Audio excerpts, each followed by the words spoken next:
2 jam setelah aku memakamkan putraku yang berumur 8 tahun, dengan suara gemetar gurunya meneleponku.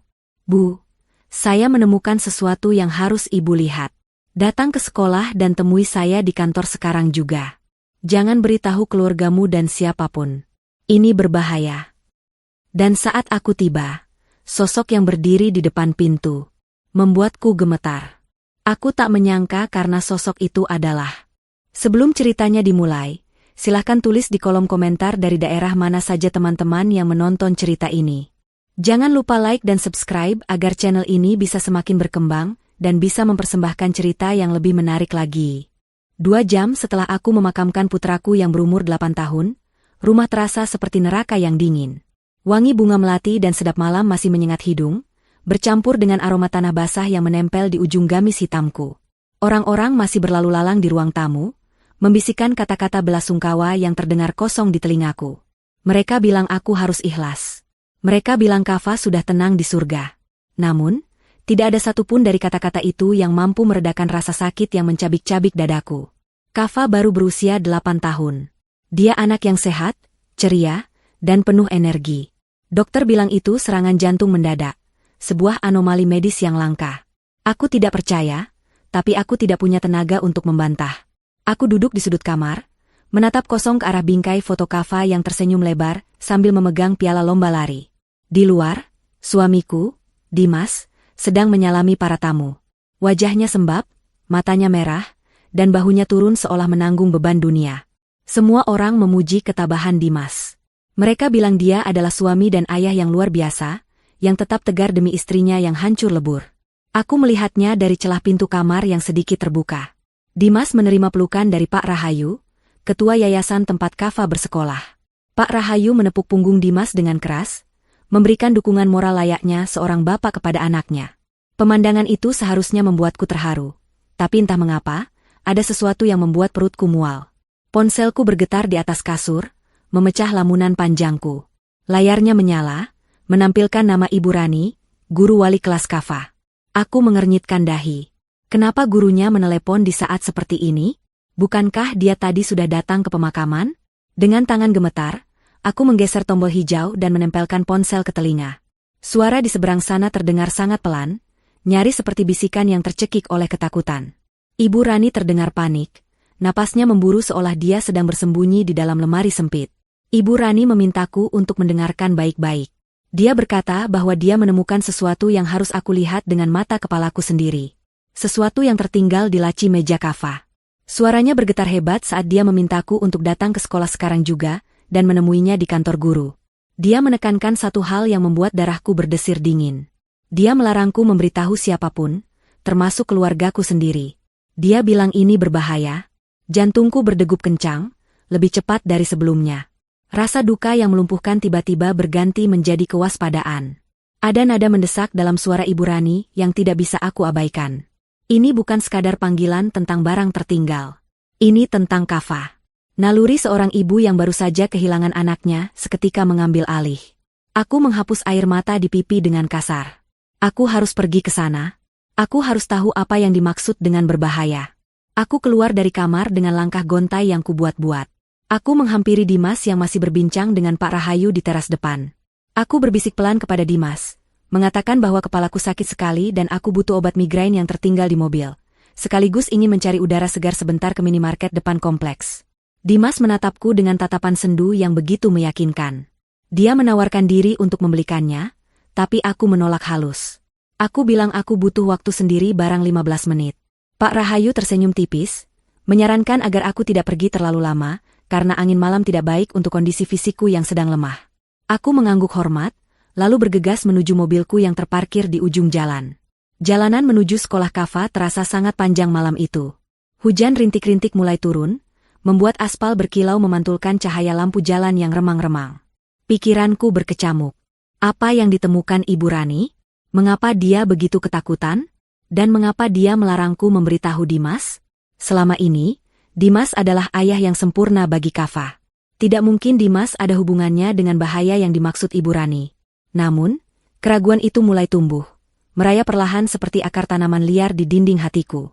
Bayangan wajah Kava yang pucat pasi di rumah sakit kembali menghantui. Dokter bilang organnya gagal berfungsi, tapi Kava tidak pernah punya riwayat penyakit serius. Gedung sekolah tampak menyeramkan di malam hari. Gerbang depan sedikit terbuka, seolah sengaja dibiarkan tidak terkunci untukku. Satpam sekolah tidak terlihat di pos penjagaan.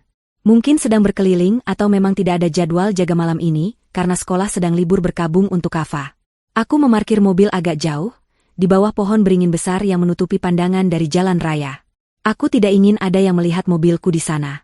Dengan langkah cepat, aku menerobos gerimis, berlari kecil menuju koridor utama. Lorong-lorong kelas yang biasanya riuh dengan suara anak-anak kini sunyi senyap, hanya terdengar gema langkah kakiku sendiri yang memantul di lantai keramik. Tujuanku adalah ruang guru di lantai 2. Lampu di lorong itu mati, hanya ada cahaya remang-remang yang berasal dari lampu taman di bawah. Namun, aku melihat seberkas cahaya keluar dari celah bawah pintu kantor guru. Ibu Rani pasti ada di sana. Aku mempercepat langkahku, tapi entah kenapa, perasaanku semakin tidak enak. Udara terasa berat, seolah ada sesuatu yang mengintai dari kegelapan. Aku teringat Kava yang sering bercerita betapa dia menyukai Ibu Rani, karena gurunya itu sabar dan baik hati. Jika Ibu Rani sampai ketakutan seperti tadi, pasti ada sesuatu yang sangat besar. Aku sampai di depan pintu kantor guru. Pintunya tidak tertutup rapat. Ada celah sekitar 10 cm yang membiarkanku mengintip ke dalam. Aku menahan napas, mencoba mengintip situasi sebelum masuk. Jantungku serasa berhenti berdetak saat melihat pemandangan di dalam. Ibu Rani tidak sendirian.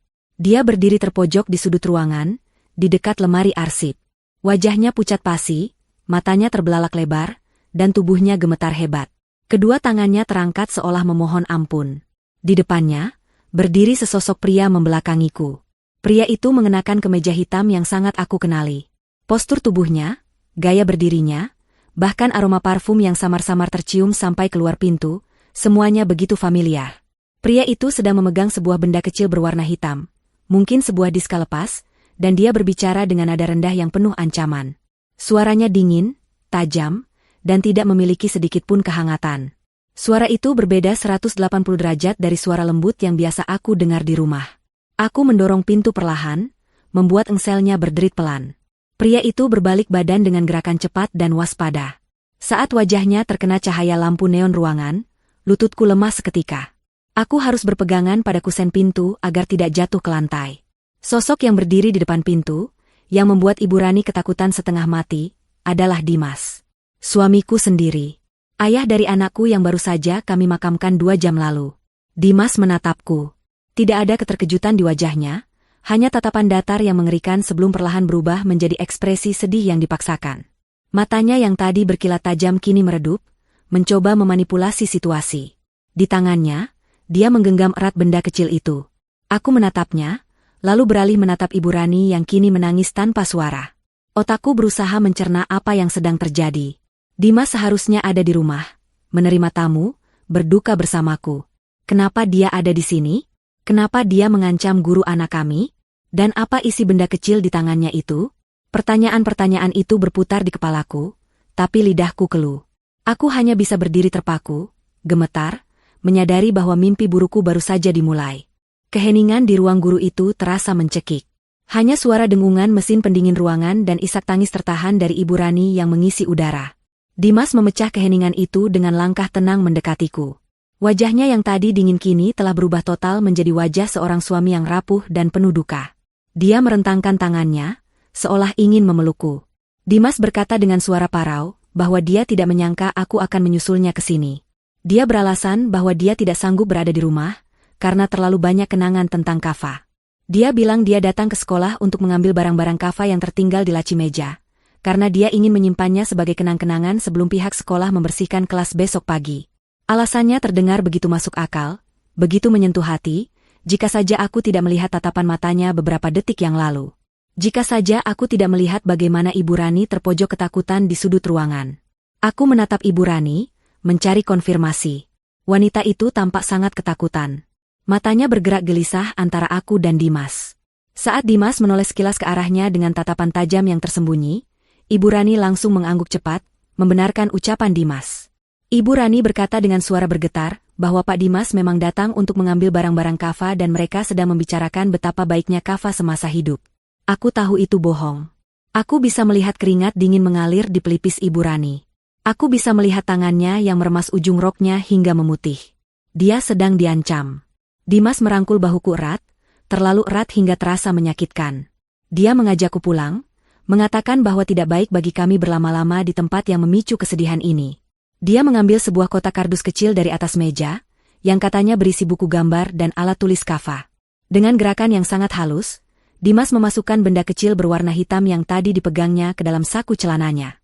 Dia pikir aku tidak melihatnya, tapi mataku menangkap gerakan itu dengan jelas. Sebelum kami keluar, Dimas berjalan mendahuluiku menuju pintu. Pada detik yang sangat singkat itu, Ibu Rani mengambil kesempatan. Dia melangkah cepat mendekatiku, berpura-pura membetulkan letak jilbabku yang sedikit miring. Tangannya yang dingin menyentuh leherku, dan aku merasakan dia menyelipkan secari kertas kecil yang dilipat rapi ke dalam lipatan kerudungku di bagian bahu. Dia menatap mataku lekat-lekat, tatapan yang menyiratkan permohonan tolong sekaligus peringatan keras. Bibirnya bergerak tanpa suara, mengucapkan satu kata, lari. Jantungku berpacu semakin kencang. Aku berusaha bersikap normal, mengangguk pelan padanya seolah berterima kasih. Dimas menoleh, menatap kami dengan curiga. Dia bertanya apa yang kami bicarakan. Aku menjawab dengan cepat bahwa Ibu Rani hanya memintaku untuk tabah. Dimas tampaknya puas dengan jawaban itu, lalu menarik tanganku untuk keluar dari ruangan. Kami meninggalkan Ibu Rani sendirian di sana, berdiri di tengah ruangan yang sunyi seperti patung lilin yang siap meleleh karena panasnya ketakutan. Perjalanan pulang di dalam mobil terasa seperti perjalanan menuju eksekusi mati. Dimas menyetir dengan tenang, sesekali mengusap matanya seolah menghapus air mata. Dia memutar musik klasik dengan volume pelan, jenis musik yang biasanya dia putar saat ingin menenangkan diri. Namun bagiku, musik itu terdengar seperti lagu pengiring jenazah. Aku duduk di kursi penumpang, memandang keluar jendela, menatap butiran hujan yang semakin deras memukul kaca. Tanganku meraba lipatan jilbabku, memastikan kertas kecil itu masih ada di sana. Aku ingin membacanya sekarang, tapi aku takut Dimas melihatnya. Aku melirik Dimas dari sudut mata. Pria yang sudah menikahiku selama 10 tahun ini tiba-tiba terasa seperti orang asing. Aku mengingat kembali semua kejadian beberapa bulan terakhir. Kava yang sering mengeluh sakit perut, Kava yang menjadi lemas dan sering tertidur, dan Dimas yang selalu bersikeras menangani sendiri obat-obatan Kava. Dimas yang selalu melarangku membawa Kava ke dokter lain dengan alasan dokter keluarga kami, yang ternyata adalah sepupu jauh Pak Rahayu, sudah paling mengerti kondisi Kava. Potongan-potongan teka-teki itu mulai tersusun di kepalaku, membentuk sebuah gambar yang mengerikan. Sesampainya di rumah, suasana sudah lebih sepi. Sebagian besar tamu sudah pulang, hanya tinggal beberapa kerabat dekat yang sedang membereskan kursi di halaman. Aku langsung beralasan bahwa aku merasa sangat pusing dan ingin segera tidur. Dimas menawarkan untuk membuatkan teh hangat, tapi aku menolak. Aku bilang aku hanya butuh tidur. Aku masuk ke kamar, mengunci pintu, dan menyandarkan punggungku di sana. Napasku memburu. Aku menunggu sampai langkah kaki Dimas terdengar menjauh menuju dapur. Dengan tangan gemetar, aku mengambil kertas kecil dari lipatan jilbabku. Kertas itu robekan dari buku tulis sekolah. Tulisannya cakar ayam, ditulis dengan tergesa-gesa, mungkin saat aku sedang berjalan di koridor tadi. Aku membacanya di bawah cahaya lampu tidur yang remang. Kava tidak sakit jantung. Obatnya ditukar dengan racun dosis rendah. Cek boneka beruang di kamar Kava. Dia merekam sesuatu sebelum pergi. Hati-hati, suamimu berbahaya. Duniaku runtuh seketika. Lututku tidak lagi mampu menopang tubuhku, dan aku merosot ke lantai. Kava, anakku sayang. Dia tidak meninggal karena sakit. Dia dibunuh. Dan pembunuhnya ada di rumah ini, membuatkan teh di dapur, bersandiwara sebagai ayah yang berduka. Rasa sakit yang tadi kurasakan berubah menjadi kemarahan yang membakar. Air mataku kering seketika. Aku tidak boleh menangis sekarang. Aku harus membuktikan kebenaran ini. Aku bangkit dan berjalan mengendap-endap menuju kamar Kava yang letaknya bersebelahan dengan kamar utama. Pintu kamarnya tertutup rapat. Aku membukanya perlahan. Aroma minyak telon dan bedak bayi masih tercium kuat di sini, aroma khas Kava. Kamar ini masih sama seperti saat dia tinggalkan. Penuh dengan mainan Lego, poster superhero, dan buku-buku cerita. Di atas tempat tidurnya, duduk sebuah boneka beruang coklat besar yang selalu dipeluk Kava saat tidur. Boneka itu hadiah ulang tahun dariku 2 tahun lalu. Aku mendekati boneka itu. Tanganku gemetar saat menyentuh bulu-bulu halusnya. Aku meraba bagian perut boneka, mencari sesuatu yang tidak biasa. Ada jahitan yang sedikit kasar di bagian punggung boneka, seolah pernah dibuka dan dijahit ulang secara asal-asalan oleh tangan anak kecil. Aku teringat Kava pernah belajar menjahit di sekolah. Dengan menggunakan gunting kuku yang ada di meja belajar, aku membuka jahitan itu sedikit demi sedikit. Di dalam perut boneka, terselip di antara dakron putih, aku menemukan sebuah alat perekam suara digital kecil. Alat ini adalah mainan detektif-detektifan yang pernah dibelikan Daniel, sahabatku, untuk Kava. Kava suka sekali berpura-pura menjadi mata-mata. Aku menekan tombol play dengan jari yang berkeringat dingin. Suara Kava terdengar, lemah dan serak. Hari ini perutku sakit lagi setelah ayah kasih obat yang warnanya merah. Rasanya pahit banget, beda sama obat dari ibu. Aku takut bilang sama ibu, nanti ayah marah lagi kayak waktu itu. Ayah bilang ini vitamin super biar aku kuat, tapi kok malah sakit ya? Kemudian terdengar suara pintu terbuka di rekaman itu, dan suara langkah kaki berat mendekat. Itu suara Dimas. Dia sedang berbicara dengan seseorang di telepon. Suaranya terekam jelas. Tenang saja, Pak Rahayu, dosisnya sudah saya naikkan. Anak itu tidak akan bertahan sampai minggu depan. Begitu dia lewat, warisan dari kakeknya akan cair ke rekening wali, yaitu saya. Kita bagi dua seperti kesepakatan. Pastikan saja sertifikat tanah yayasan itu sudah siap balik nama. Rekaman berakhir. Keheningan kamar itu terasa memekakan telinga. Aku membekap mulutku sendiri untuk menahan jeritan histeris. Tubuhku menggigil hebat. Suamiku, dia membunuh anak kami demi uang warisan. Warisan dari almarhum ayahku yang memang diatasnamakan Kava. Dimas telah merencanakan ini semua bersama Pak Rahayu. Mereka adalah monster berwajah manusia. Tiba-tiba, gagang pintu kamar Kava bergerak. Seseorang mencoba membukanya dari luar, tapi aku telah menguncinya dari dalam. Hilda? Suara Dimas terdengar dari balik pintu. Nadanya tidak lagi lembut. Suaranya berat, penuh curiga, dan mengandung ancaman tersembunyi. Kenapa pintunya dikunci? Kamu di dalam? Buka pintunya, Hilda. Aku tahu kamu belum tidur. Gedoran di pintu semakin keras. Buka pintunya. Jangan buat aku mendobraknya. Aku mundur menjauhi pintu, mendekap boneka beruang dan alat perekam itu erat-erat di dadaku. Aku terjebak. Pembunuh anakku ada tepat di balik pintu, dan dia tahu aku mengetahui rahasianya. Suara gedoran di pintu kamar Kava semakin lama semakin brutal, seolah-olah kayu jati yang kokoh itu hanyalah selembar kertas yang siap dirobek. Dimas tidak lagi berusaha menyembunyikan kemarahannya. Dia berteriak memanggil namaku dengan nada yang belum pernah kudengar seumur hidupku, sebuah nada yang memadukan kepanikan dan kekejaman murni. Setiap hantaman tubuhnya ke pintu membuat bingkai foto di dinding bergetar, seirama dengan detak jantungku yang memburu liar di dalam dada. Aku tahu, saat pintu itu terbuka, nyawaku akan berada di ujung tanduk. Dimas bukan lagi suamiku, dia adalah orang asing yang baru saja kutahu telah menghabisi nyawa darah dagingnya sendiri demi tumpukan harta. Aku mendekap boneka beruang Kava erat-erat, seolah benda mati itu bisa melindungiku dari monster di luar sana. Alat perekam kecil itu sudah kumasukkan ke dalam saku gamis. Benda paling berharga yang kini menjadi satu-satunya senjataku untuk menuntut keadilan. Aku memutar otak dengan cepat di tengah kepanikan yang melanda. Aku tidak bisa keluar lewat pintu. Jendela adalah satu-satunya jalan keluar. Kamar Kava berada di lantai 2. Namun aku ingat ada pohon mangga besar yang tumbuh di samping rumah. Dahan-dahannya menjulur cukup dekat ke arah balkon kecil di kamar ini. Dulu aku sering memarahi Kava karena dia suka nekat memanjat pohon itu. Tapi sekarang, kenakalan masa kecil Kava itulah yang mungkin akan menyelamatkan nyawa ibunya. Aku berlari menuju jendela, membuka kuncinya dengan tangan gemetar, dan mendorong daun jendela lebar-lebar. Angin malam yang membawa butiran hujan langsung menampar wajahku, dingin dan menusuk tulang. Hujan turun semakin deras, menciptakan tirai air yang mengaburkan pandangan, namun suara guntur yang menggelegar setidaknya menyamarkan suara gerakanku. Di belakangku, suara kayu retak terdengar nyaring. Engsel pintu mulai menyerah pada kekuatan Dimas. Aku tidak punya waktu lagi. Tanpa berpikir panjang, aku memanjat pagar balkon. Kakiku meraba-raba mencari pijakan di dahan pohon yang basah dan licin.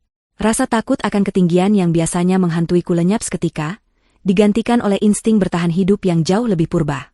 Aku melompat kecil, meraih dahan yang cukup tebal dengan kedua tanganku. Kulit pohon yang kasar menggores telapak tanganku hingga perih, tapi aku menahan teriakan. Gamis panjangku yang basah kuyup terasa berat dan sempat tersangkut di ranting kecil, membuat gerakanku terhambat beberapa detik yang sangat krusial. Aku menarik kain itu sekuat tenaga hingga terdengar bunyi sobekan. Masa bodoh dengan baju ini, yang penting aku harus turun. Tepat saat kakiku mendarat di rumput halaman samping yang becek, Terdengar suara dentuman keras dari atas. Pintu kamar Kava berhasil didobrak. Aku menengadah sekilas dan melihat siluet Dimas berdiri di ambang pintu kamar yang lampunya menyala terang. Dia berlari ke arah balkon, menjulurkan kepalanya keluar, menatap ke dalam kegelapan malam. Aku membekap mulutku sendiri dan merapatkan tubuh ke batang pohon besar, menahan napas sekuat tenaga. Cahaya kilat menyambar, menerangi halaman sekejap mata. Jika Dimas melihat ke bawah saat itu, tamatlah riwayatku. Namun, sepertinya hujan deras menghalangi pandangannya. Dia berteriak frustrasi, sebuah teriakan panjang yang mengerikan, lalu berbalik masuk kembali ke dalam kamar, mungkin berpikir aku bersembunyi di lemari atau kamar mandi. Aku tidak membuang waktu. Dengan kaki telanjang yang kedinginan dan penuh lumpur, aku berlari mengendap-endap menyusuri dinding samping rumah menuju gerbang belakang. Aku tahu Dimas akan segera menyadari bahwa aku tidak ada di kamar dan akan mulai mencariku ke seluruh penjuru rumah, lalu ke halaman. Aku harus keluar dari kompleks perumahan ini sebelum dia mengerahkan satpam atau orang-orang bayarannya.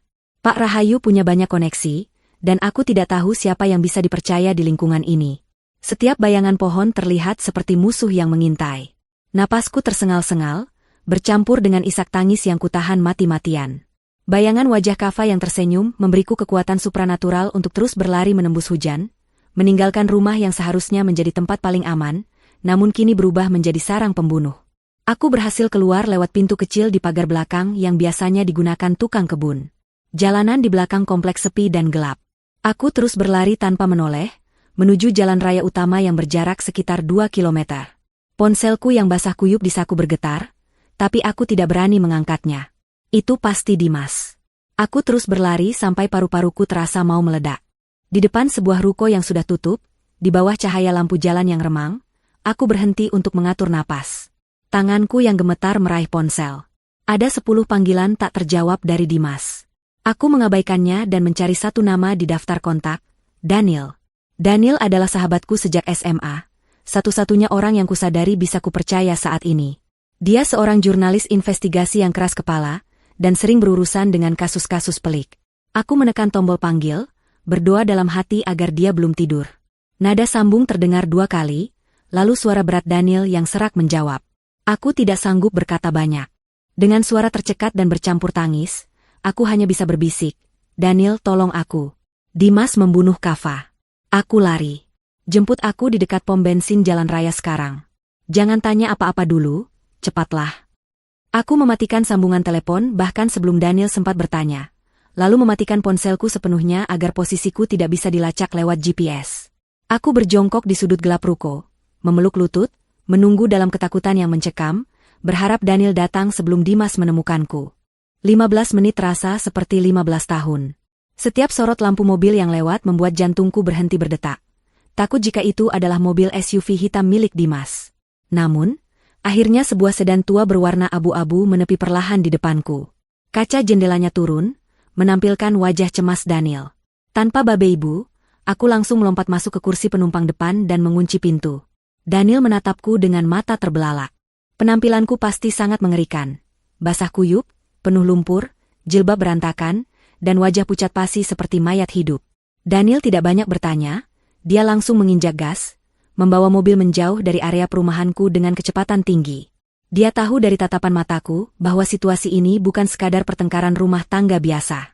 Di dalam kehangatan mobil, tubuhku mulai menggigil tak terkendali.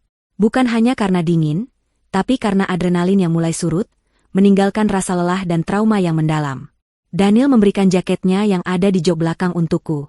Dia menyetir dengan satu tangan, sementara tangan kirinya menggenggam tanganku yang dingin, mencoba menyalurkan kekuatan. Aku mulai menceritakan semuanya. Mulai dari telepon Ibu Rani, pertemuan di sekolah, wajah asli Dimas, hingga rekaman suara Kava di dalam boneka beruang. Setiap kalimat yang keluar dari mulutku terasa menyakitkan, seperti memuntahkan paku. Saat aku memutar rekaman suara Kava dan percakapan Dimas dengan Pak Rahayu, Daniel membanting setir ke pinggir jalan dan menghentikan mobil mendadak. Wajahnya memerah menahan amarah, rahangnya mengeras. Dia memukul setir mobil dengan keras, memaki sumpah serapah yang ditujukan untuk Dimas dan Pak Rahayu. Daniel mendengarkan rekaman itu sekali lagi dengan saksama. Sebagai jurnalis, dia langsung menganalisis situasi dengan logis meskipun emosinya sedang mendidih. Dia berkata bahwa bukti ini sangat kuat, tapi juga sangat berbahaya. Pak Rahayu bukan orang sembarangan.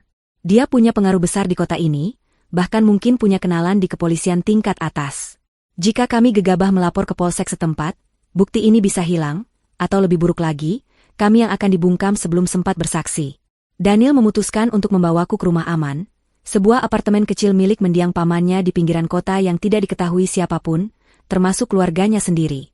Tempat itu akan menjadi markas kami untuk menyusun rencana. Di tengah perjalanan, Daniel menyalakan radio untuk memecah keheningan yang menyesakan. Berita tengah malam sedang disiarkan. Awalnya hanya berita lalu lintas biasa, namun tiba-tiba penyiar berita membacakan sebuah kabar terkini yang membuat darahku berhenti mengalir. Ditemukan sesosok mayat wanita di halaman sekolah dasar di Jalan Merpati. Korban diidentifikasi sebagai seorang guru berinisial R. Dugaan sementara, korban melakukan bunuh diri dengan melompat dari lantai 3 gedung sekolah. Duniaku gelap seketika. Aku menjerit histeris di dalam mobil. Ibu Rani. Mereka membunuhnya. Dimas dan Pak Rahayu membunuhnya. Kata, bunuh diri, itu adalah kebohongan paling keji yang pernah kudengar. Ibu Rani tidak mungkin bunuh diri. Dia baru saja memberiku petunjuk. Dia ingin menyelamatkan Kava, dia ingin kebenaran terungkap. Dan karena membantuku, dia harus membayar dengan nyawanya. Rasa bersalah menghantam dadaku lebih keras daripada kematian Kava. Jika saja aku datang lebih cepat, jika saja aku bisa membawanya pergi bersamaku tadi. Tapi aku meninggalkannya sendirian bersama monster itu. Aku menangis sejadi-jadinya, memukuli dashboard mobil. Daniel menepikan mobil lagi, kali ini dia menarikku ke dalam pelukannya, membiarkanku menumpahkan segala kesedihan dan rasa bersalah yang tak tertahankan.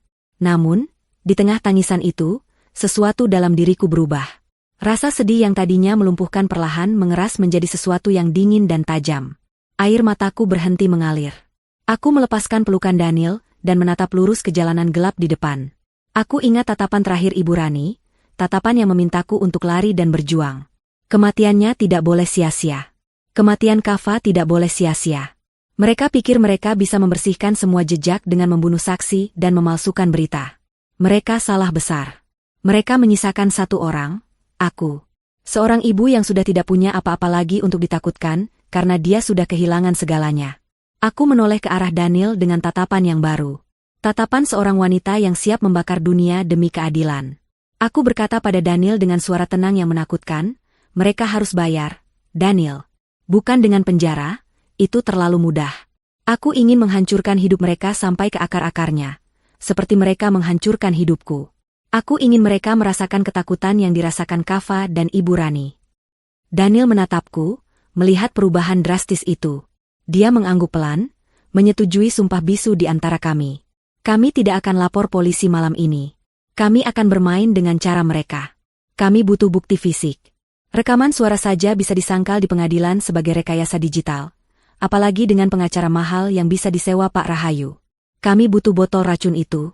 Obat yang ditukar Dimas. Benda itu pasti masih ada di suatu tempat. Karena Dimas adalah orang yang teliti namun arogan. Dia pasti menyimpannya sebagai trofi, atau belum sempat membuangnya dengan benar karena panik mencariku. Malam itu, di apartemen kecil yang berdebu, kami menyusun rencana.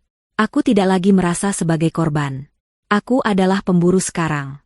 Aku memotong rambutku pendek, membuang gamis hitamku, dan meminjam pakaian kasual bekas paman Daniel. Identitas Hilda yang lemah dan penurut sudah mati bersama Kava. Besok, aku akan kembali ke sarang ular itu. Bukan sebagai istri yang pulang, tapi sebagai mimpi buruk yang tidak pernah mereka perhitungkan. Kami menyusun strategi untuk menyusup kembali ke rumah dan kantor Dimas. Aku tahu di mana Dimas biasa menyembunyikan barang-barang rahasianya. Ada brankas tersembunyi di balik lukisan di ruang kerjanya, brankas yang dia pikir aku tidak tahu kombinasinya. Padahal, aku pernah melihatnya membukanya bertahun-tahun lalu, tanggal lahir Kava. Ironis sekali, dia menggunakan tanggal lahir anak yang dibunuhnya sebagai kunci keamanannya. Besok, permainan sesungguhnya akan dimulai. Pagi itu langit Jakarta berwarna abu-abu, seolah turut berduka atau mungkin sedang menyembunyikan rencana besar yang kami susun. Aku berdiri di depan cermin kamar mandi apartemen usang milik Paman Daniel, menatap pantulan wajah yang nyaris tak kurnali. Rambut panjangku yang biasanya tergerai indah kini tertutup rapat oleh jilbab instan berwarna biru tua yang kusam, jenis yang sering dipakai oleh para pekerja kasar agar tidak ribet. Aku mengenakan seragam cleaning service berwarna biru muda yang sedikit kebesaran, lengkap dengan kartu identitas palsu yang dibuatkan Daniel semalam. Namaku di kartu itu bukan Hilda, melainkan Sumi.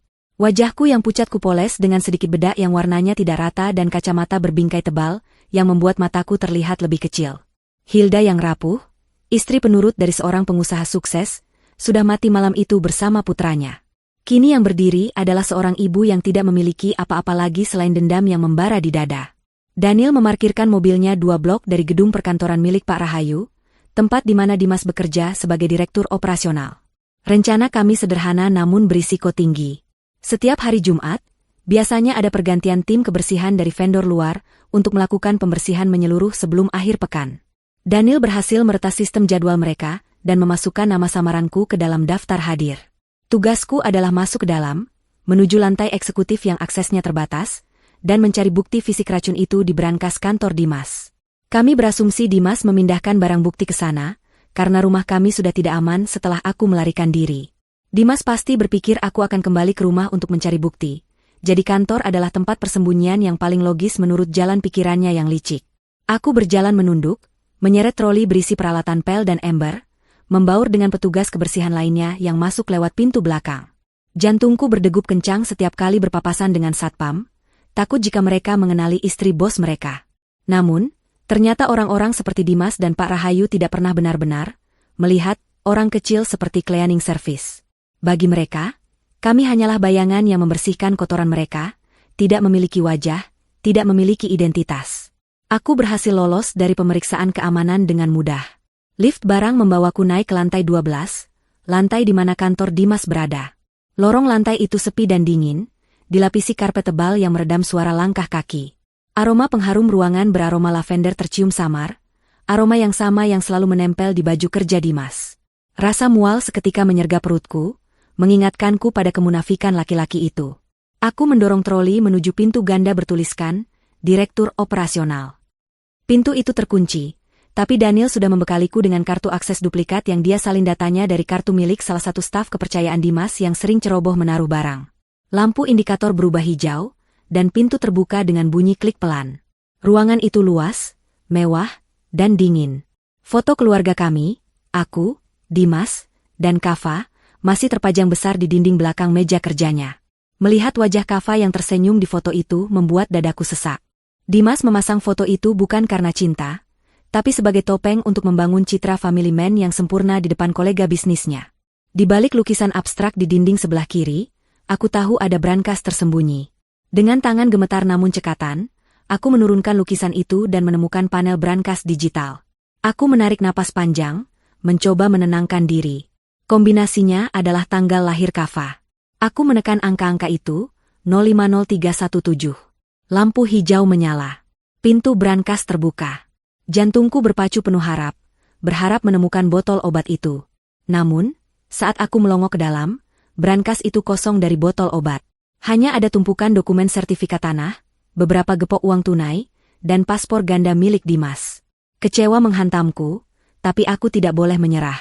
Aku mulai memotret dokumen-dokumen itu dengan kamera tersembunyi di kancing bajuku, dokumen yang menunjukkan pemindahan aset yayasan secara ilegal ke rekening pribadi Dimas. Ini bukti korupsi, tapi belum cukup membuktikan pembunuhan. Tiba-tiba, terdengar suara langkah kaki dan tawa renyah dari arah koridor mendekat ke pintu ruangan.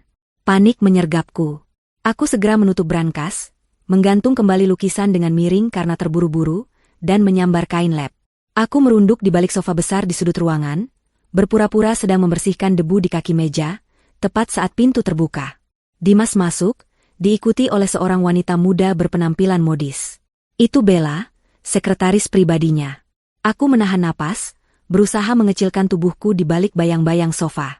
Mereka tidak menyadari keberadaanku karena posisi sofa yang membelakangi pintu dan tertutup oleh lemari arsip tinggi. Apa yang kudengar selanjutnya membuat darahku mendidih hingga ke ubun-ubun. Dimas tidak terlihat sedih sama sekali. Dia justru tertawa lepas, sambil menuangkan minuman ke dalam gelas. Bella duduk di tepi meja kerja Dimas dengan santai, mengelus lengan suamiku. Mereka membicarakan kematian Kava seolah-olah itu adalah proyek bisnis yang berhasil diselesaikan.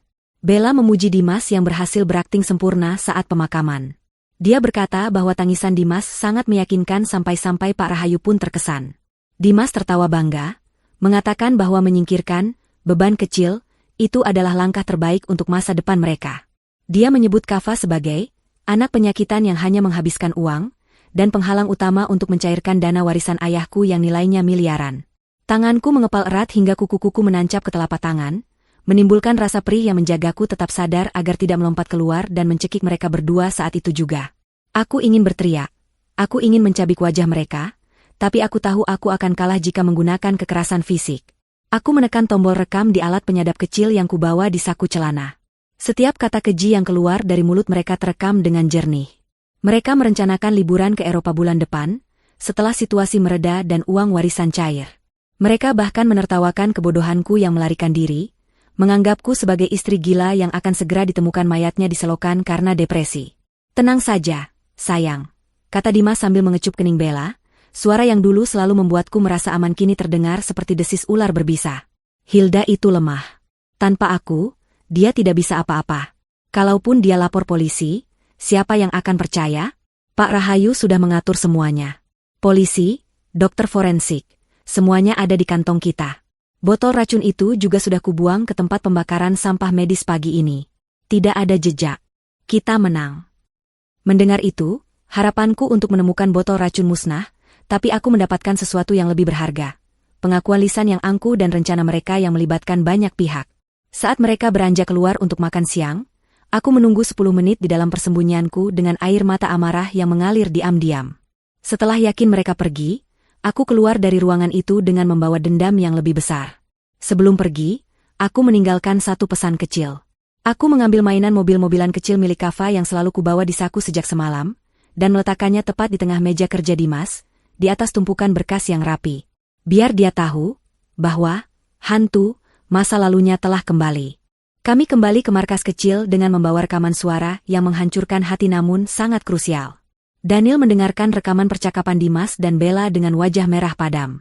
Dia, yang biasanya tenang dan logis, sampai harus keluar ke balkon untuk merokok guna meredakan emosinya. Kejahatan mereka bukan lagi sekadar kriminalitas biasa. Ini adalah manifestasi dari iblis berwujud manusia. Namun, Daniel juga setuju bahwa bukti ini, meskipun kuat secara moral, masih bisa dipatahkan di pengadilan sebagai rekaman ilegal yang tidak sah. Kami butuh mereka melakukan kesalahan fatal di depan umum. Kami butuh mereka saling serang. Dan pemicu terbaik untuk membuat penjahat melakukan kesalahan adalah rasa takut. Malam itu, kami memulai operasi psikologis kami. Dimas adalah tipe orang yang rasional namun memiliki ketakutan terpendam terhadap hal-hal mistis. Sebuah kelemahan yang pernah dia ceritakan padaku saat kami baru menikah. Dia takut pada karma, meskipun dia selalu menyangkalnya. Daniel, dengan keahlian teknologinya, berhasil meretas sistem smart home di rumah kami, rumah yang kini ditinggali Dimas sendirian. Sistem keamanan canggih yang dipasang Dimas untuk melindunginya dari luar, kini kami gunakan untuk menyerangnya dari dalam.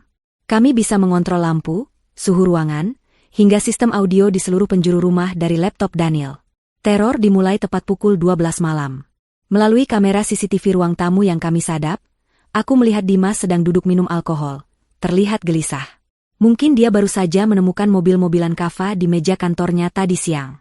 Itu pasti mengganggu pikirannya. Aku memberi isyarat pada Daniel. Dia menekan tombol di keyboardnya. Lampu ruang tamu di rumah Dimas mulai berkedip-kedip tidak beraturan. Dimas tersentak, menatap lampu gantung kristal dengan curiga. Dia bangkit untuk memeriksa saklar, tapi lampu kembali normal. Dia kembali duduk, mengira itu hanya gangguan listrik biasa. Namun, 5 menit kemudian, suhu AC di kamar utama, tempat Dimas tidur, kami turunkan drastis hingga 16 derajat. Melalui kamera kamar, aku melihat Dimas menggigil dalam tidurnya, menarik selimut tebal. Lalu, kami memutar rekaman suara tawa Kava. Suara tawa anak kecil yang ceria, namun diputar dengan volume sangat pelan melalui speaker tersembunyi di langit-langit kamar, menciptakan efek gema yang mengerikan. Dimas terbangun dengan mata terbelalak. Dia duduk tegak di tempat tidur, menoleh ke kiri dan kanan, mencari sumber suara. Siapa itu? Teriaknya dengan suara parau. Hening. Kami mematikan suaranya. Dimas kembali berbaring, tapi matanya tetap terbuka, waspada. Malam demi malam kami lakukan hal yang sama, namun dengan intensitas yang semakin meningkat. Kami tidak membiarkannya tidur nyenyak. Kami membuatnya lelah secara mental dan fisik. Pada malam ketiga, kami melakukan sesuatu yang lebih ekstrim. Saat Dimas sedang mandi, kami memutar rekaman suara Kava yang merintih kesakitan saat meminum obat racun itu, suaranya menggema di seluruh kamar mandi yang bergema. Dimas lari keluar dari kamar mandi dengan hanya berbalut handuk, terpeleset di lantai yang basah, dan jatuh tersungkur. Wajahnya pucat pasi, matanya liar ketakutan. Dia mulai berteriak-teriak memanggil nama Bella, menuduh Bella yang mengerjainya, karena hanya Bella yang punya akses ke rumah itu selain dirinya. Benih perpecahan mulai tumbuh. Dimas yang paranoid mulai mencurigai semua orang di sekitarnya. Puncak dari rencana kami adalah acara gala dana yayasan yang akan diadakan lusa di sebuah hotel bintang 5. Pak Rahayu akan memberikan pidato, dan Dimas dijadwalkan menerima penghargaan sebagai ayah teladan yang tetap berkontribusi pada yayasan meski sedang berduka. Judul penghargaan itu saja sudah membuatku ingin muntah. Ini adalah panggung sandiwara terbesar mereka, dan kami berencana mengubahnya menjadi panggung eksekusi sosial mereka. Daniel berhasil mendapatkan akses ke sistem proyektor gedung acara tersebut melalui celah keamanan di jaringan Wi-Fi hotel. Kami menyiapkan sebuah video pendek. Bukan video kenangan manis seperti yang mereka siapkan, melainkan sebuah montase horor dari kebenaran yang mereka sembunyikan. Malam acara tiba. Aku dan Daniel memantau dari sebuah mobil van sewaan di parkiran hotel. Melalui layar monitor, aku melihat Dimas datang bersama Pak Rahayu. Dimas terlihat sangat buruk. Kantung matanya hitam, wajahnya tirus, dan dia terus-menerus menoleh ke belakang seolah ada yang mengikutinya. Bella juga ada di sana. Tampak cantik namun terlihat kesal karena Dimas terus membentaknya setiap kali dia mencoba mendekat. Ketegangan di antara mereka terlihat jelas. Saat Pak Rahayu memanggil Dimas ke atas panggung untuk menerima penghargaan, semua tamu bertepuk tangan. Dimas naik ke podium, memegang piala kristal dengan tangan gemetar, dan mulai mengucapkan pidato munafiknya tentang betapa dia merindukan Kava. Sekarang, perintahku pada Daniel. Daniel menekan tombol eksekusi. Layar besar di belakang Dimas yang seharusnya menampilkan foto Kava yang tersenyum, tiba-tiba berubah menjadi statis berisik yang memekakan telinga. Tamu-tamu undangan menutup telinga mereka kaget. Gambar di layar berubah menjadi merah darah, lalu muncul tulisan besar dengan font yang seolah ditulis dari tetesan darah, "Aku tahu apa yang kalian lakukan." Suasana hening seketika. Dimas berbalik menatap layar, wajahnya kehilangan darah. Lalu, suara rekaman percakapan Dimas dan Bella di kantor diputar lewat pengeras suara utama gedung dengan volume maksimal. Suara Dimas yang angkuh terdengar jelas, "Anak penyakitan itu, racunnya sudah kubuang, kita menang." Seluruh ruangan terkesiap. Para tamu saling pandang dengan tatapan ngeri. Bella menjerit di meja bundarnya, mencoba lari tapi kakinya lemas. Pak Rahayu berdiri mematung, wajahnya merah pada menahan murka sekaligus malu. Dimas panik total. Dia berteriak ke mikrofon, "Ini bohong. Ini rekayasa. Seseorang mencoba menjebakku." Tapi suaranya tenggelam oleh cemoohan para hadirin. Dalam kepanikan itu, tatapan Dimas terkunci pada Pak Rahayu. Dia melihat Pak Rahayu memberi isyarat pada kepala keamanannya untuk mengamankan Dimas, bukan untuk melindunginya, tapi untuk menyingkirkannya agar nama yayasan tidak terseret. Dimas sadar dia akan dijadikan kambing hitam tunggal. "Kau?" teriak Dimas sambil menunjuk Pak Rahayu di depan ratusan orang. "Kau yang menyuruhku. Kau yang merencanakan pembagian warisan itu. Jangan pura-pura suci, Rahayu. Kalau aku hancur, kau juga ikut hancur." Pengakuan publik yang tidak disengaja itu terekam oleh puluhan kamera wartawan yang meliput acara. Kekacauan pecah. Aku tersenyum dingin di dalam mobil van. Umpan telah dimakan. Tikus-tikus itu kini saling menggigit satu sama lain, dan kami hanya perlu menunggu waktu yang tepat untuk memberikan pukulan terakhir. Kekacauan di acara gala dana yayasan malam itu menjadi titik balik yang menghancurkan segalanya bagi Dimas dan Pak Rahayu. Video yang kami putar dan rekaman suara yang menggema di seluruh aula hotel telah menjadi viral dalam hitungan menit. Media sosial meledak. Para tamu undangan yang sebagian besar adalah pejabat dan pengusaha berpengaruh segera menjaga jarak, meninggalkan gedung dengan wajah jijik dan ngeri. Dimas, yang malam itu seharusnya menjadi bintang, kabur terbirit-birit lewat pintu dapur hotel, dikejar oleh puluhan wartawan yang haus berita sensasional. Dia menghilang ke dalam kegelapan malam, bersembunyi seperti tikus got yang terpojok. Sementara itu, Pak Rahayu menggunakan pengaruhnya untuk menahan media sementara waktu, tapi aku tahu, fondasi kekuasaannya sudah retak parah. Teriakan Dimas di panggung yang menuduh Pak Rahayu sebagai otak di balik rencana warisan itu adalah kartu as kami. Namun, itu belum cukup untuk memenjarakan mereka secara permanen. Pengacara Pak Rahayu pasti akan berdalih bahwa itu hanyalah racauan orang stres yang sedang mengalami gangguan mental karena duka. Kami butuh bukti yang lebih konkret, sebuah konfrontasi langsung di mana mereka saling mengakui peran masing-masing tanpa ada penyangkal. Aku dan Daniel kembali ke apartemen persembunyian dengan adrenalin yang masih memompa kencang.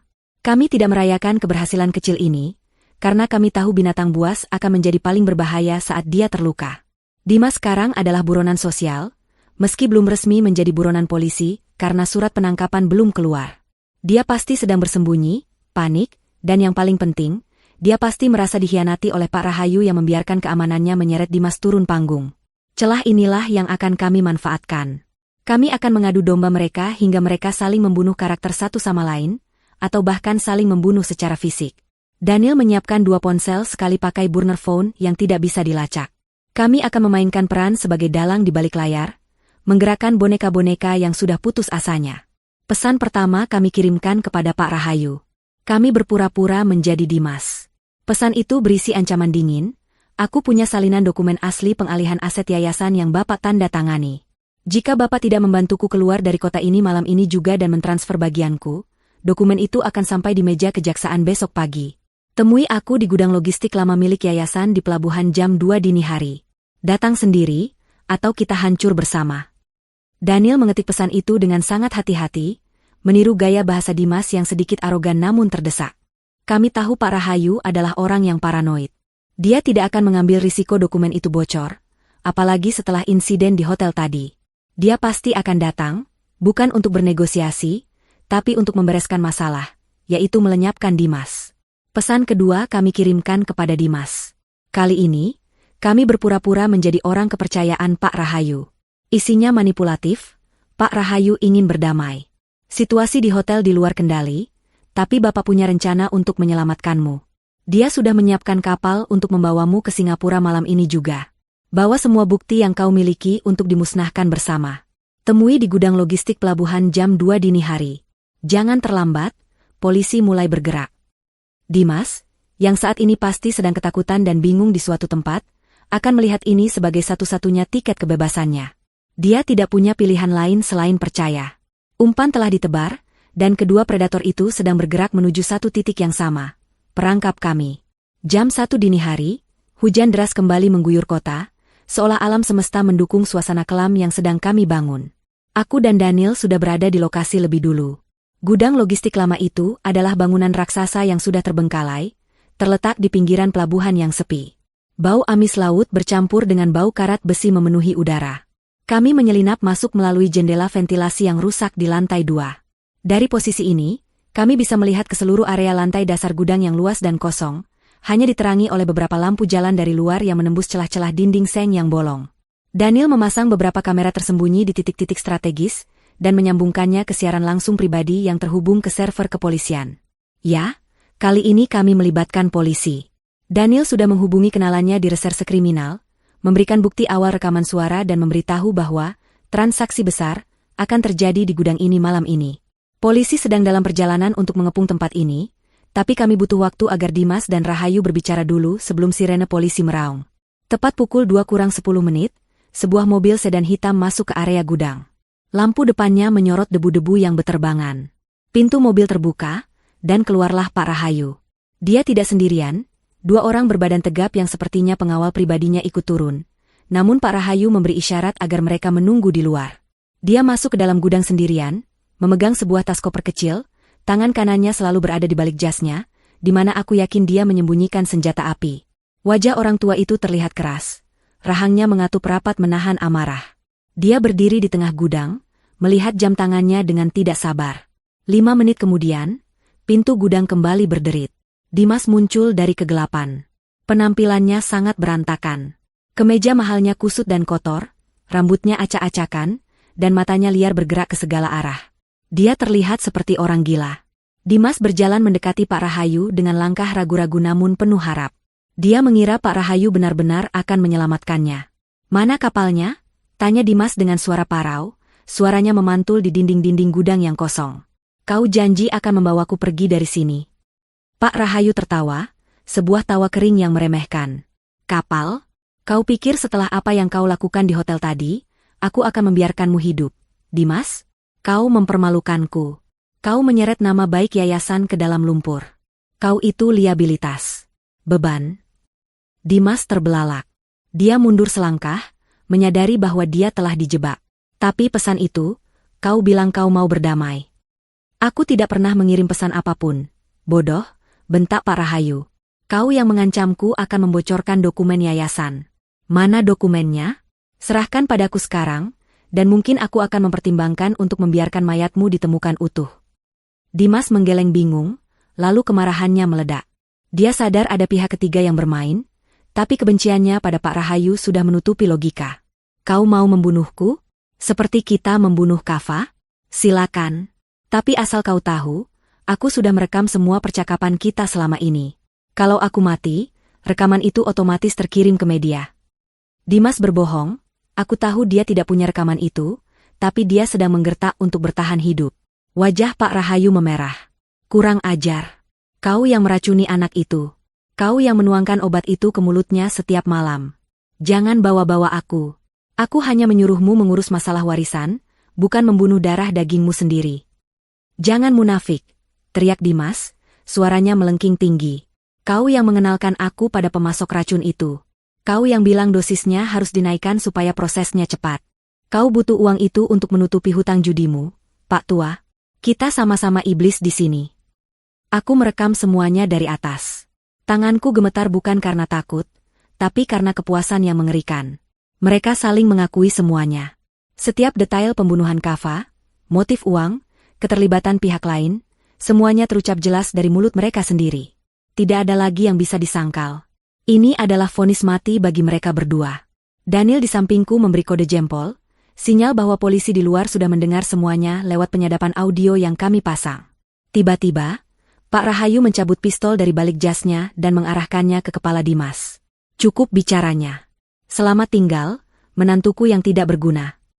Bunyi tembakan belum sempat meletus ketika sirene polisi meraung memecah keheningan malam, melengking tajam dari segala penjuru arah gudang. Cahaya lampu sorot berwarna merah dan biru menembus celah-celah dinding gudang, menciptakan disko cahaya yang menakutkan di dalam ruangan gelap itu. Suara megafon terdengar lantang dari luar, "Ini polisi. Kepung tempat ini. Jatuhkan senjata dan menyerah." Pak Rahayu tersentak kaget. Konsentrasinya buyar seketika. Dia menoleh ke arah pintu utama dengan wajah panik. Kesempatan itu tidak disia-siakan oleh Dimas.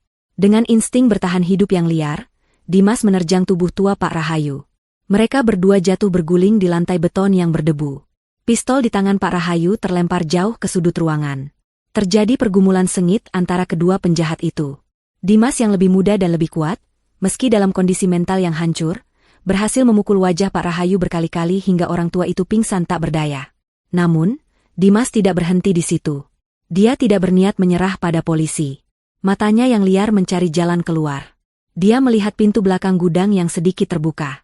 Tapi sebelum dia berlari, matanya menangkap sesuatu di lantai 2, di tempat persembunyian kami. Kilatan lensa kamera Daniel yang memantulkan cahaya lampu sorot polisi membocorkan posisi kami. Dimas mendongak, dan untuk pertama kalinya sejak dia kabur dari hotel, mata kami bertemu. Di sana, di atas catwal besi berkarat, aku berdiri menatapnya. Jilbab biruku sudah terbuka sebagian, menampilkan wajah asliku, bukan lagi wajah penyamaran cleaning service. Tatapan Dimas berubah dari ketakutan menjadi kebencian murni yang membara. Dia menyadari segalanya sekarang. Bahwa hantu yang menerornya, pesan-pesan palsu itu, jebakan ini semuanya adalah perbuatanku. "Hilda ah!" teriaknya menggema, suaranya seperti lolongan binatang buas yang terluka. Bukannya lari menjauh, Dimas justru berlari menaiki tangga besi menuju ke tempat kami berada. Dia sudah gila. Dia tidak peduli lagi pada polisi di luar. Satu-satunya tujuannya sekarang adalah menghancurkanku. Daniel menarik tanganku, "Lari, Hilda," lewat atap. Kami berlari menyusuri jembatan besi itu, menuju pintu keluar darurat di atap gudang. Suara langkah kaki Dimas yang berat terdengar mengejar di belakang, semakin dekat, diiringi bunyi besi beradu yang nyaring. Kami mendobrak pintu atap dan keluar ke udara terbuka. Hujan badai menyambut kami, angin kencang nyaris membuatku terhuyung. Kami berada di atap gudang setinggi 3 lantai. Di bawah, puluhan mobil polisi sudah memblokade area depan, tapi area belakang yang menghadap ke laut masih gelap. Ada tangga kebakaran di sisi gedung yang mengarah ke dermaga kecil. "Cepat turun," teriak Daniel mendorongku ke tangga. Namun, terlambat. Pintu atap ditendang terbuka dengan keras, hingga engselnya lepas. Dimas muncul dengan wajah berdarah-darah, memegang sebatang besi panjang yang entah dia pungut dari mana. Daniel mencoba menghadangnya, mencoba menjadi perisai bagiku. Tapi Dimas mengayunkan besi itu dengan brutal, menghantam lengan Daniel hingga terdengar bunyi retakan tulang. Daniel mengerang kesakitan dan jatuh tersungkur, berguling di atap yang licin karena hujan. "Daniel," jeritku. Aku hendak menolongnya, tapi tangan kekar Dimas sudah mencengkeram kerudungku, menarikku kasar hingga aku terjerembab ke belakang. Sakit yang luar biasa menjalar di kulit kepalaku. Dimas menyeretku mendekat ke tepian atap, menjadikanku tameng hidup saat dia melihat beberapa petugas polisi mulai memanjat naik dari sisi lain. "Mundur, atau kulempar dia ke bawah," ancam Dimas pada polisi yang kini mengarahkan senjata padanya. Polisi-polisi itu berhenti bergerak, ragu. Hujan membasahi wajahku, menyamarkan air mataku. Aku bisa mencium bau keringat dan darah dari tubuh Dimas yang menempel di punggungku. Napasnya memburu di telingaku, panas dan menjijikkan. "Kau pikir kau pintar, hah?" bisik Dimas di telingaku, tangannya melingkar kuat di leherku, mencekikku perlahan. "Kau pikir kau bisa menang melawanku? Kalau aku masuk neraka, istriku sayang, kau harus ikut menemaniku. Kita sekeluarga lagi, bersama Kava di sana." "Kau bukan ayah Kava," desisku susah payah, mencakar lengannya yang mencekikku. "Kau pembunuhnya." Kata-kataku memicu amarahnya lagi. Dimas semakin gila. Dia menyeretku menuruni tangga kebakaran dengan kasar, membawaku menuju mobilnya yang ternyata diparkir tersembunyi di balik tumpukan kontainer di belakang gudang. Bukan mobil sedan yang dia pakai tadi, tapi sebuah SUV tua yang sepertinya dia curi dalam pelariannya. Dia melemparku masuk ke kursi penumpang, menodongkan pecahan kaca tajam ke leherku, dan memborgol tanganku ke pegangan tangan di atas pintu dengan dasinya. Dia melompat ke kursi pengemudi dan tancap gas. Mobil melesat keluar dari area pelabuhan, menabrak pagar kawat hingga rubuh. Polisi segera mengejar. Terjadilah kejar-kejaran mobil yang mengerikan di tengah badai. Dimas mengemudi seperti orang kerasukan, menerobos lampu merah, melawan arus lalu lintas, dan menyenggol beberapa kendaraan lain.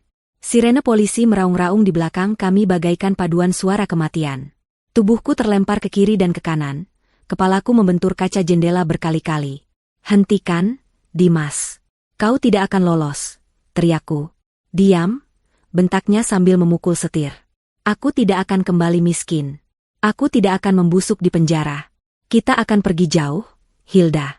Sangat jauh." Mobil kami melaju menuju jembatan layang yang sedang dalam perbaikan. Jalanan di sana licin dan sempit karena pembatas beton proyek. Di depan, aku melihat barikade polisi sudah dipasang menutup jalan. Cahaya lampu sorot polisi menyilaukan mata. Di belakang, mobil pengejar semakin dekat. Kami terkepung. Dimas membanting setir ke kanan, mencoba menghindari barikade, tapi mobil kehilangan kendali di aspal basah. Mobil berputar liar, ban berdecit memekakan telinga, lalu menghantam pembatas jembatan dengan keras. Bagian depan mobil ringsek, asap mengepul keluar dari kap mesin. Kaca depan retak 1000. Kepalaku pusing akibat benturan, darah segar mengalir dari pelipisku. Aku melihat Dimas di sampingku. Dia terluka parah, darah mengucur dari hidungnya, kakinya terjepit badan mobil yang penyok. Tapi dia masih sadar. Dia menatapku, lalu menatap pistol polisi yang kini mengepung mobil kami dari segala arah. Dia tertawa, tawa putus asa yang menyedihkan. Dia meraih pecahan kaca besar dari dashboard yang hancur, lalu menarikku mendekat. Dia tidak berniat menyerah. Dia membuka pintu mobilnya yang rusak, menyeretku keluar bersamanya ke pinggir jembatan. Di bawah sana sungai hitam yang deras mengalir siap menelan kami. "Satu langkah lagi kalian mendekat. Dia mati," teriak Dimas pada polisi. Dia menempelkan pecahan kaca itu tepat di nadi leherku. Aku bisa merasakan dingin dan tajamnya kaca itu mengiris tipis kulitku. Perih. Tapi anehnya, aku tidak lagi merasa takut. Rasa takutku sudah habis dihabiskan oleh duka. Yang tersisa hanyalah tekad untuk mengakhiri ini. Aku menatap mata Dimas, melihat pantulan iblis di sana, dan aku tahu, aku harus melakukan sesuatu yang drastis. Ini bukan lagi tentang bertahan hidup. Ini tentang memastikan dia mendapatkan karmanya, bahkan jika aku harus terluka. Hujan badai di atas jembatan layang itu seolah menjadi saksi bisu pertarungan terakhir antara kebenaran dan kejahatan. Angin kencang menderu-deru, menampar wajahku yang basah oleh air hujan bercampur darah. Di bawah sana, sungai hitam mengalir deras, siap menelan siapa saja yang jatuh ke dalamnya. Namun, kengerian alam itu tidak sebanding dengan kengerian yang kurasakan dari hembusan napas Dimas di telingaku. Pecahan kaca tajam itu menempel erat di kulit leherku, Begitu erat hingga aku bisa merasakan perihnya irisan tipis yang mulai mengeluarkan darah hangat. Dimas berdiri di belakangku, menjadikan tubuhku sebagai tameng hidup dari puluhan moncong senjata api polisi yang mengepung kami. Cahaya lampu sorot yang menyilaukan membuat mataku sakit, tapi aku memaksakan diri untuk tetap membuka mata. Aku tidak ingin mati dalam keadaan memejamkan mata. Aku ingin melihat kehancuran laki-laki ini. Dimas berteriak-teriak seperti orang gila, suaranya parau menembus suara hujan. Dia menuntut helikopter, menuntut uang tebusan, menuntut jalan bebas hambatan. Permintaan-permintaan yang tidak masuk akal dari seorang pria yang sudah kehilangan akal sehatnya. Polisi merespons lewat pengeras suara, meminta Dimas untuk tenang dan melepaskan Sandra, namun negosiasi itu hanya membuat Dimas semakin agresif. Cengkeraman tangannya di lenganku semakin kuat, hingga rasanya tulangku akan remuk.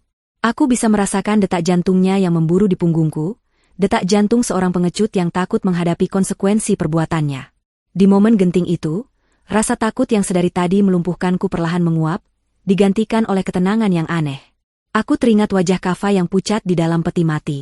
Aku teringat wajah Ibu Rani yang ketakutan sebelum dibunuh. Mereka tidak punya kesempatan untuk melawan, tapi aku punya. Aku masih hidup, dan aku memegang kendali atas ketakutan ini. Aku melirik ke bawah, ke arah kaki Dimas. Kaki kanannya terluka parah akibat benturan mobil tadi, terjepit badan kendaraan sebelum dia menyeretku keluar. Darah segar merembes dari celana bahannya yang robek. Dia bertumpu goyah pada kaki kirinya. Itu kelemahannya. Aku mengumpulkan seluruh tenaga yang tersisa di tubuhku yang gemetar kedinginan. Aku tidak lagi peduli jika pecahan kaca di leherku akan menggores lebih dalam. Dalam satu tarikan napas panjang, aku melakukan hal yang paling tidak diduganya. Aku memutar tubuhku sekuat tenaga, mengabaikan rasa perih di leher, dan menancapkan gigi-gigiku sedalam mungkin ke lengan Dimas yang memegang pecahan kaca. Aku menggigitnya dengan kekuatan penuh, kekuatan seorang ibu yang marah, hingga aku merasakan rasa amis darahnya di mulutku. Dimas menjerit kesakitan. Refleks tubuhnya membuatnya melonggarkan cengkeraman sesaat. Pecahan kaca itu terlepas dari tangannya dan jatuh berdenting di aspal basah. Tidak membuang kesempatan sedetik pun, aku mengangkat kaki kananku dan menendang lutut kaki kanannya yang sudah terluka parah itu dengan sekuat tenaga. Terdengar bunyi krak yang mengerikan, bunyi tulang yang patah atau sendi yang hancur total. Teriakan Dimas kali ini jauh lebih keras. Melengking memecah malam, sebuah lolongan kesakitan murni yang membuat bulu kuduk berdiri. Tubuhnya yang besar ambruk ke aspal, tidak mampu menopang berat badannya sendiri. Dia berguling-guling memegangi kakinya, melupakan keberadaanku, melupakan polisi, melupakan segalanya selain rasa sakit yang tak tertahankan itu. Polisi tidak membuang waktu. Dalam hitungan detik, mereka menyerbu maju. Aku ditarik mundur oleh tangan-tangan kekar berseragam, dijauhkan dari Dimas yang masih meraung-raung di tanah. Beberapa petugas langsung menindih tubuh Dimas, memborgol tangannya ke belakang dengan kasar. Namun, Dimas masih mencoba melawan, menendang-nendang dengan sisa kakinya yang sehat, meludah, dan memaki. Salah satu polisi terpaksa melumpuhkannya dengan tembakan peringatan yang diarahkan ke paha kirinya, karena dia berusaha merebut senjata petugas. Bunyi letusan senjata itu mengakhiri perlawanan Dimas. Dia terkulai lemas, darah menggenang di sekeliling tubuhnya, bercampur dengan air hujan yang terus mengguyur tanpa ampun. Aku berdiri di sana, di balik barisan polisi, menatapnya dengan napas tersengal. Wajah tampan yang dulu kucintai itu kini berlumuran darah dan lumpur, menyeringai kesakitan, menatapku dengan tatapan kosong. Para medis segera datang mengerubungiku, membersihkan luka di leherku, menyelimutiku dengan selimut termal oranye, dan menanyakan apakah aku baik-baik saja. Aku tidak menjawab. Mataku terpaku pada sosok Dimas yang sedang diangkat ke tandu dengan penjagaan super ketat. Saat tandu itu melewati-lewat di depanku, Dimas menoleh. Tidak ada lagi arogansi. Tidak ada lagi tatapan meremehkan. Yang ada hanya ketakutan. Dia sadar hidupnya sudah berakhir. Daniel muncul dari kerumunan petugas medis di belakang, lengannya dibebat karena retak tulang akibat pukulan Dimas di atap gudang tadi. Dia berjalan tertatih mendekatiku, wajahnya lebam tapi matanya memancarkan kelegaan luar biasa. Dia merangkul bahuku dengan satu tangannya yang sehat, dan pada saat itulah, pertahananku runtuh. Aku menangis, bukan karena sedih, tapi karena beban berat yang selama ini menindih dadaku akhirnya terangkat. Keesokan harinya, berita penangkapan Dimas dan Pak Rahayu menjadi headline di seluruh stasiun televisi nasional dan media cetak.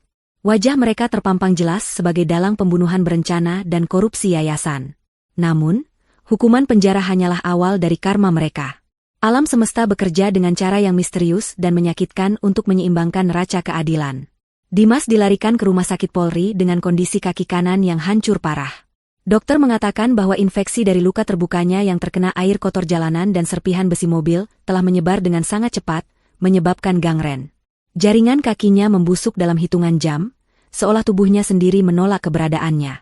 Di ruang perawatan isolasi penjara yang dingin dan berbau obat-obatan keras, Dimas menerima vonis medis yang menghancurkan jiwanya. Untuk menyelamatkan nyawanya dari penyebaran infeksi darah, dokter harus melakukan amputasi. Ironi yang begitu pekat terasa di udara. Dimas, yang meracuni anaknya sendiri hingga organ dalamnya rusak perlahan, kini harus melihat bagian tubuhnya sendiri dipotong dan dibuang. Ketika dia sadar dari operasi, dia mendapati kaki kanannya sudah hilang sebatas lutut. Dia berteriak histeris, menangis, memohon agar ini hanya mimpi buruk. Tapi ini nyata. Dia yang dulu begitu bangga dengan penampilan fisiknya, yang selalu ingin terlihat sempurna dan berwibawa, kini menjadi cacat permanen. Dia harus menghabiskan sisa hidupnya di kursi roda atau dengan tongkat, menjadi simbol kelemahan yang paling dia benci. Karma telah mengambil langkah kakinya, sebagaimana dia mengambil masa depan Kava. Sementara itu, nasib Pak Rahayu tidak kalah menyedihkan. Pria tua yang selama ini dipuja sebagai tokoh masyarakat yang dermawan itu, ditangkap di gudang dalam keadaan pingsan setelah dipukuli Dimas. Namun, pukulan fisik itu tidak seberapa dibandingkan dengan pukulan mental yang dia terima. Saat diinterogasi polisi, tekanan darah Pak Rahayu melonjak drastis. Dia terkena serangan stroke parah di dalam sel tahanan sementara. Serangan itu melumpuhkan separuh tubuhnya dan merusak kemampuan bicaranya. Pria yang dulu begitu fasih bersilat lidah, yang bisa memanipulasi orang dengan kata-kata manis dan pidato yang memukau, kini hanya bisa mengeluarkan suara erangan yang tidak jelas. Mulutnya miring, air liur terus menetes tanpa bisa dikontrol. Dia terbaring tak berdaya di kasur tipis penjara, bergantung sepenuhnya pada bantuan orang lain bahkan untuk buang air. Hartanya disita negara, keluarganya meninggalkannya karena malu, dan dia menghabiskan hari-harinya menatap langit-langit sel yang lembab dengan tatapan kosong penuh penyesalan. Bella, sang sekretaris dan selingkuhan, juga tidak luput dari jaring hukum. Dia ditangkap di bandara saat mencoba kabur ke luar negeri dengan membawa perhiasan hasil pemberian Dimas. Di hadapan penyidik, Bella mencoba menyelamatkan dirinya sendiri dengan menimpakan semua kesalahan pada Dimas. Dia memberikan semua bukti tambahan, termasuk catatan transaksi keuangan ilegal yang dia simpan sebagai asuransi. Namun, pengkhianatannya tidak membebaskannya. Dia dijerat pasal berlapis sebagai penadah dan turut serta dalam perencanaan pembunuhan. Wajah cantiknya yang dulu selalu terpoles make-up mahal kini kusam dan layu di balik jeruji besi. Dia menjadi sasaran buli narapidana wanita lainnya yang membenci pelakor dan pembunuh anak. Kehidupannya yang glamor berganti dengan kehidupan keras penjara yang menyiksa. Aku dan Daniel memantau semua perkembangan ini dari kejauhan. Kami tidak merasa kasihan sedikit pun. Setiap kali melihat berita tentang penderitaan mereka, aku hanya teringat pada Kava yang merintih kesakitan sendirian di kamarnya. Rasa sakit yang mereka alami sekarang belum sebanding dengan nyawa suci yang telah mereka renggut. Namun setidaknya, mereka menderita. Mereka hancur secara fisik, mental, dan sosial. Masyarakat mengutuk mereka, tidak ada tempat bagi mereka untuk bersembunyi lagi. Nama baik yang mereka agung-agungkan telah menjadi sampah. Suatu sore, aku diminta datang ke rumah sakit penjara untuk memberikan kesaksian tambahan. Aku melewati lorong yang dijaga ketat menuju kamar tempat Dimas dirawat. Dari balik kaca jendela kecil di pintu, aku melihatnya. Dimas sedang duduk di kursi roda, menatap dinding kosong. Tubuhnya kurus kering, wajahnya tirus dan ditumbuhi jenggot yang tidak terawat. Dia terlihat 10 tahun lebih tua. Tidak ada lagi Dimas yang gagah. Yang ada hanyalah sisa-sisa manusia yang rusak. Saat dia menyadari keberadaanku di balik kaca, dia menoleh pelan. Mata kami bertemu. Aku melihat air mata mengalir di pipinya yang cekung. Dia mencoba menggerakkan bibirnya, mungkin ingin meminta maaf, atau mungkin memohon belas kasihan. Tapi aku tidak merasakan apa-apa lagi selain kehampaan. Rasa benci yang dulu membakar dadaku sudah padam, berganti dengan rasa dingin yang menenangkan. Aku tidak memalingkan wajah, aku menatapnya lurus-lurus, membiarkan dia melihat bahwa aku masih berdiri tegak, utuh, dan kuat. Aku, wanita yang dia anggap lemah, adalah orang yang menghancurkannya. Aku berbalik badan dan melangkah pergi, meninggalkan Dimas yang menangis sendirian dalam keheningan yang menyiksa, terkurung dalam tubuhnya yang cacat dan dosa-dosanya yang tak terampuni. 6 bulan telah berlalu sejak malam badai di jembatan itu. Waktu berjalan lambat namun pasti, menyembuhkan luka fisik meski meninggalkan parut yang tak akan pernah hilang sepenuhnya. Pagi ini, langit Jakarta begitu cerah, biru bersih tanpa awan, seolah alam semesta sedang merayakan babak baru dalam hidupku. Aku berdiri di depan cermin besar di kamarku, bukan kamar di rumah lamaku yang penuh kenangan buruk itu, melainkan di rumah baru yang lebih sederhana dan hangat. Aku merapikan jilbabku yang berwarna krem cerah, warna yang melambangkan ketenangan.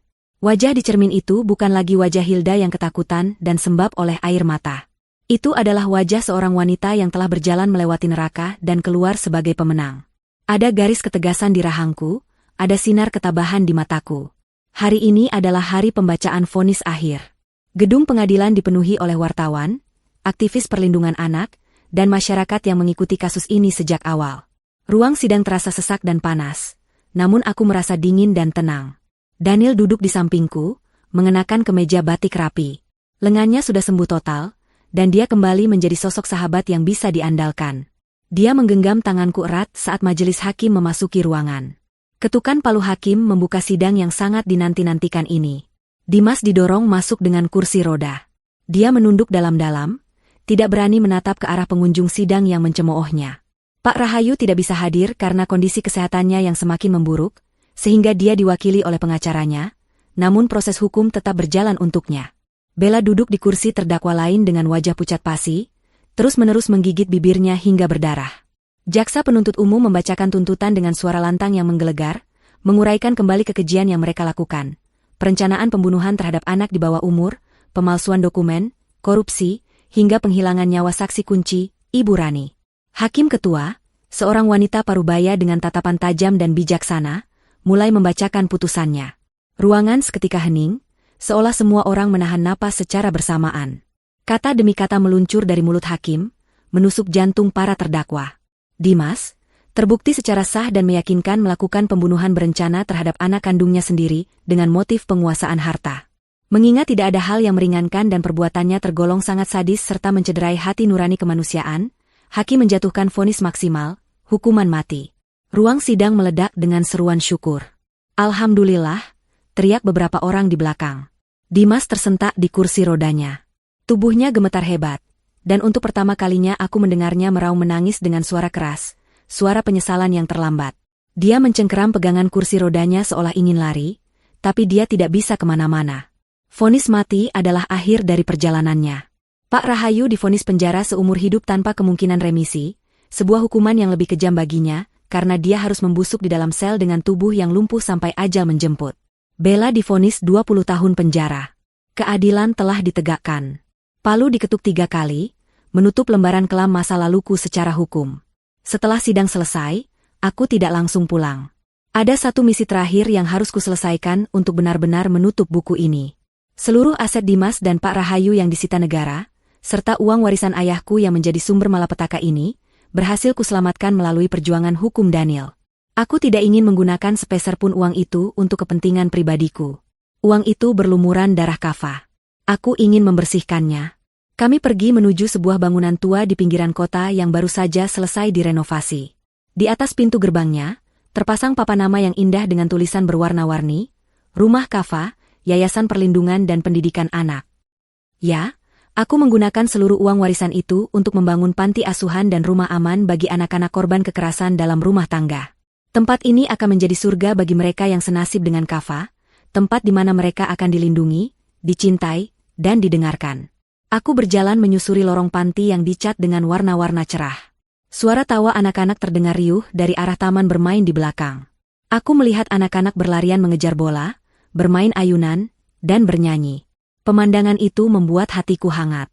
Di dinding lobi utama, terpajang foto besar Kava yang sedang tersenyum lebar, dan di sebelahnya ada foto Ibu Rani.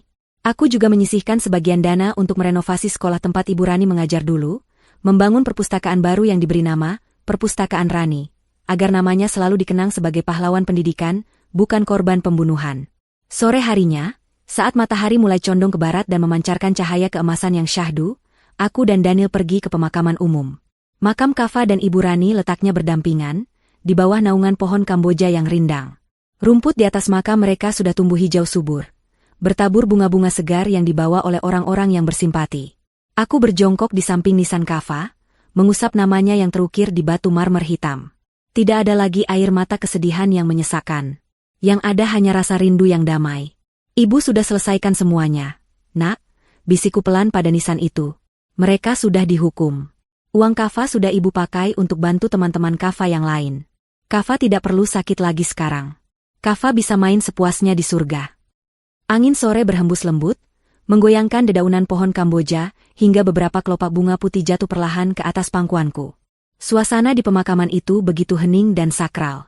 Daniel berdiri agak jauh di belakang, memberiku ruang privasi untuk berbicara dengan putraku. Aku memanjatkan doa panjang, mengirimkan semua cinta dan kerinduanku lewat setiap bait doa. Aku merasa lega, seolah ada beban ribuan ton yang akhirnya lepas dari pundakku. Aku sudah menepati janjiku sebagai seorang ibu. Aku telah membela anakku sampai titik darah penghabisan. Saat aku bangkit berdiri dan hendak beranjak pergi, sesuatu yang ajaib terjadi. Matahari senja menciptakan bias cahaya yang indah di antara pepohonan. Di ujung jalan setapak pemakaman, sekitar 10 meter di depanku, aku melihat sesosok bayangan kecil berdiri. Jantungku berdesir, tapi bukan karena takut. Sosok itu mengenakan baju tidur bergambar superhero favorit Kava, baju yang sama yang kupakaikan terakhir kali sebelum dia dimakamkan. Itu Kava. Dia tidak terlihat pucat atau kesakitan seperti di mimpi-mimpi burukku selama ini. Dia terlihat sehat, pipinya merona, dan senyumnya begitu cerah hingga menyilaukan mata. Kava tidak berkata apa-apa. Dia hanya berdiri di sana, menatapku dengan mata berbinar bahagia. Dia mengangkat tangan kanannya dan melambai perlahan padaku. Lambaian perpisahan yang manis, lambaian yang mengatakan, "Aku baik-baik saja, Ibu. Terima kasih." Air mataku menetes satu kali, air mata kebahagiaan. Aku membalas lambaiannya dengan tangan gemetar dan senyum lebar di wajahku. "Selamat jalan, sayang," bisikku. Bayangan Kava perlahan memudar seiring dengan cahaya matahari yang meredup, menyatu dengan kehangatan senja, lalu menghilang sepenuhnya. Tapi rasa hangat di dadaku tidak hilang. Kava sudah tenang. Dia benar-benar sudah pergi ke tempat yang lebih baik, membawa serta semua rasa sakitnya. Aku berbalik badan. Daniel tersenyum padaku, mengulurkan tangannya. Aku menyambut uluran tangannya dengan mantap. Kami berjalan beriringan meninggalkan area pemakaman, meninggalkan masa lalu yang kelam di belakang punggung kami. Di depan sana, jalanan membentang luas, diterangi oleh lampu-lampu kota yang mulai menyala satu persatu. Hidup masih panjang, dan aku siap untuk menjalaninya.